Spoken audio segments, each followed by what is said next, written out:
Bana Nzambe na yesu ko kabana bino bolamu na Nzambe. C'est justement pour nous partager na bino pe na ngai moko. Moma yango yo toza bana Nzambe to ba kopesa bolingo na ba o to lingaka bango na ba ono to biso to lingaka to ba kolakisa bango bolingo ezali ya solo. Ba oyo lingaka na vina yo, ba oyo sepelaka na vina yo. Oyo tia mutema keno o mutonga na lingaka ye. Like c'est vrai amour. Like c'est bolingo ya solo. Tozela te ki ba oyo to lingaka ba kufa po to lakisa bango bolingo. Tango ko lakisa batu bolingo ya ngoyo. Tango ko lakisa oyo lingaka ya solo na verite. O lingaka mwana na yo, o lingaka bana na yo, lakisa bango amour ya solo. O lingaka papa na yo na mama na yo, lakisa bango amour ya solo. O lingaka ba camarade na yo ba o ba lingaka yo, lakisa bango bolingo ya solo. O lingaka mobali na yo, lakisa bolingo ya solo. O lingaka mwasi na yo, lakisa bolingo ya solo.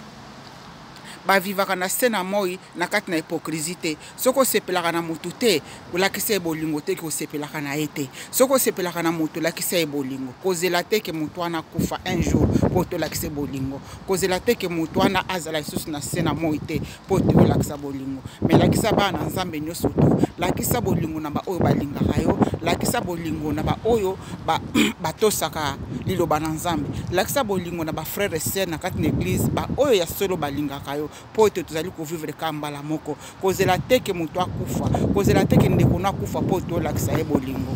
Nzamba za malamu, bo lakisa bolingo na kati na mabota na bino na fin de l'année oyo. Bo lakisa bolingo na ba oyo pesa na bino bolingo.